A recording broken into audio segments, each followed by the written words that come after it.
Kai Sotto mga kaibigan, pinagpaglamangan na tamong injury sa naging laban ng Koshigaya Alpas kontra sa Seahorse Mikawa. Hindi papalitan sa Gilas, Pilipinas. Resulta ng MRI lumabas na. And bago natin yan ipagpatuloy mga kaibigan, huwag kakalimutan na i-like at i-subscribe ang ating channel. Maraming salamat po. Well mga kaibigan, kasalukuyan pong nagpapahinga at nagpapalakas ang ating pambato na si Kai Sotto para makapaglaro siya sa nalalapit na February window sa FIBA Asia Qualifiers 2025.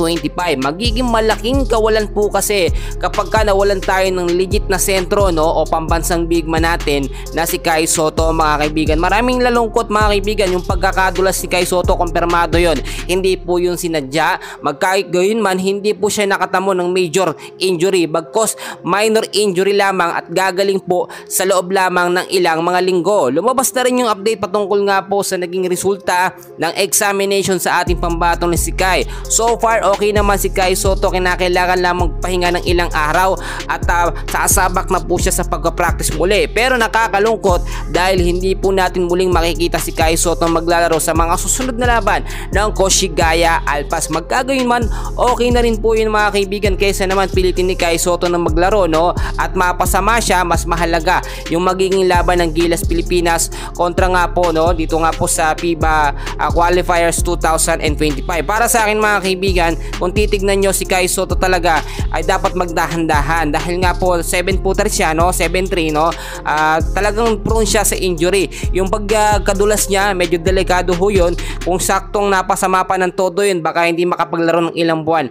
ang ating pambato na si Kai Sotto. Pero magkagayon man, nakita natin yung ginagawa ni Coach Timko talagang naglagay siya or meron po siyang reserve na sentro o backup na big man in case si Kai Sotto ay hindi makapaglaro pero may update tayo na makakapaglaro. Pero in case lamang, nandyan po etong si Japet Aguilar. Pero alam naman natin na iba yung kalibre ni Kai Sotto kung kukumpara natin kay Japet Aguilar mga kaibigan. Yung depensa kasi ni Kai mas lumalakas habang tumatagal yung laban at na-maintain na rin ang ating pambato ni si Kai Sotto yung double digits niya po lagi sa game dito sa Koshigaya Alpas. Yung huling mga naging laban, nakita nyo naman natalo yung Koshigaya sa Seahorse Mikawa 2 beses yan. Pero kung nandun si Kai Sotto sa last game, and for sure mananalo ang Koshigaya. Pero syempre si Kai Sotto kasi mga kaibigan, talagang binibigay niya yung best niya, kaya hindi talaga may iwasan na sa game ma-injured po siya at mapasama sa game. Magkagayon man, masaya tayo at pagpray pa rin natin si Kai Sotto sa fully recovered niya 100%